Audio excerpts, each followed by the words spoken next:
नमस्कार, इन खबर देख रहे हैं आप और मैं हूं आपके साथ आशीष राजेंद्र कुमार।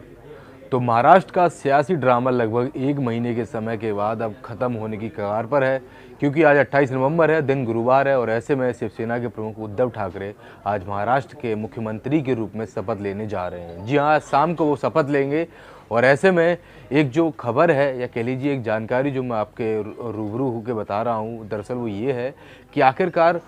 कौन सी ऐसी वो शख्सियत थी जो उद्धव ठाकरे के पीछे थी, या कह लीजिए उद्धव ठाकरे के साथ इस एक महीने के बड़े महासंग्राम में जो महाराष्ट्र में चला वो पीछे खड़ी रहीं, या कह लीजिए उद्धव ठाकरे के लिए हर पल हर मोड़ पर उन्होंने उनका बखूबी साथ निभाया।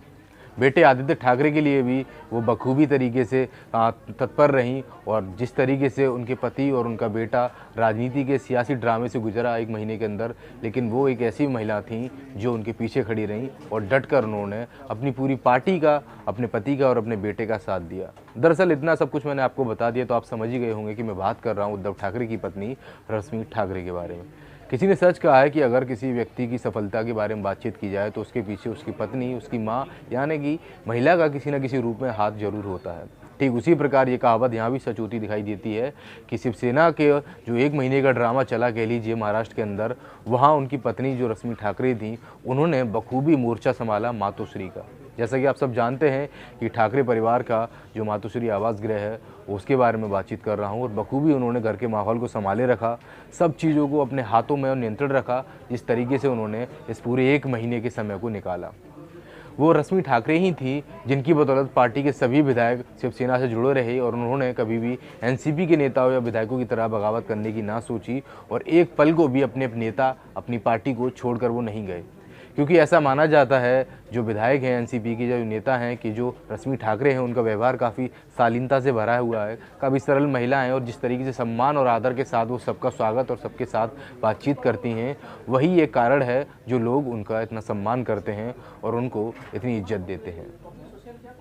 फिलहाल के समय में अगर बातचीत की जाए तो रश्मि ठाकरे सभी को बधाई दे रही हैं 2 दिन से, जब से सियासी ड्रामा महाराष्ट्र का शांत हुआ है और सब को पता लगा है कि एनसीपी, कांग्रेस और शिवसेना के गठबंधन के तहत महाराष्ट्र में सरकार बनने जा रही है और उद्धव ठाकरे के रूप में महाराष्ट्र को एक नया सीएम मिलने जा रहा है। पहली बार है जब ठाकरे परिवार से कोई व्यक्ति सीएम पद के जो कह लीजिए रूप में काबिज रहेगा महाराष्ट्र पर, उस पर उद्धव ठाकरे निकल के आ रहे हैं। वरना आज से पहले अगर जितनी भी बार ठाकरे परिवार की बातचीत होती थी सियासी, खासकर सियासी गलियारे जो महाराष्ट्र का है उस पर, तो किंग मेकर की भूमिका में नजर आते थे। लेकिन उद्धव ठाकरे पहली बार शपथ लेंगे मुख्यमंत्री के रूप में महाराष्ट्र के,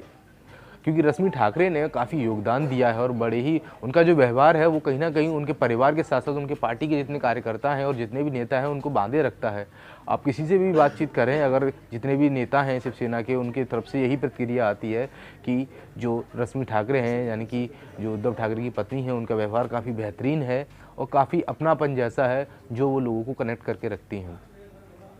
जब बाला साहब ठाकरे उस समय बीमार थे और कह लीजिए अपनी ज़िंदगी की जद्दोजहद की एक लड़ाई लड़ रहे थे, उस समय जो भी व्यक्ति मातोश्री जाता था तो उसको कभी भी रश्मि ठाकरे खाली हाथ, मतलब कह लीजिए, या खाली पेट नहीं आने देती थी। पूरे आदर सम्मान के साथ उनको विदा करती थी और उनका कह लीजिए एक तरीके से स्वागत करती थी। यही उनका एक व्यवहार था जो उनकी पार्टी के सभी कार्यकर्ताओं और नेताओं को ठाकरे परिवार से जुड़ा रखा, शिवसेना से जुड़े रखा। 1987 में जब रश्मि ठाकरे एलआईसी में काम किया करती थी तो उस समय उनकी मुलाकात मनसे के प्रमुख राज ठाकरे की बहन जयजयवंती से हुई। उसके बाद में उनकी मुलाकात उद्धव ठाकरे से हुई। धीरे धीरे से इन दोनों की नज़दीकियाँ बढ़ने लगी और 13 दिसंबर 1989 में ये दोनों शादी के बंधन में बंधे।